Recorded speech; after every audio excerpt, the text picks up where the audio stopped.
चूडापदेन परिगृह्य तवोत्तरीयम् मालामपि त्वदलकैः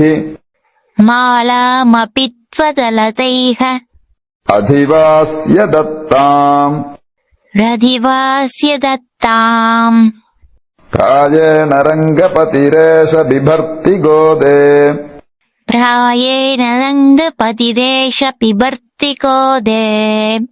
सौभाग्यसम्पदभिषेक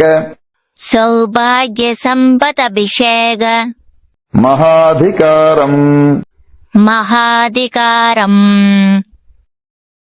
கோதாதேவி, நீ சூடி கொடுத்த மாலையை மட்டுமல்ல, உடுத்து களைந்த மேலாடையையும் வேண்டும் என கேட்டு அதை தன் தலையில் பரிவட்டமாக கட்டிக்கொண்டார் அந்த பெருமாள். பின்பு அதன் மீது நீ சூடி கொடுத்த மாலையையும் சூடிக்கொண்டார்.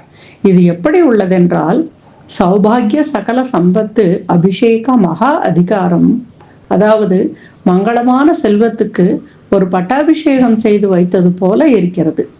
ஆண்டாளே, நீ உன் மணாளனான பெருமாளுக்கு நீதான் இந்த உலகத்தில் உள்ள எல்லா மங்களங்களுக்கும் அதிகாரி, உன்னை நாடி வரும் பக்தர்களுக்கு சகல சம்பத்துக்களும் அளிக்கவல்ல அதிகாரம் உனக்கே என்று பட்டாபிஷேகம் செய்து அறிவித்தது போல இருக்கிறது.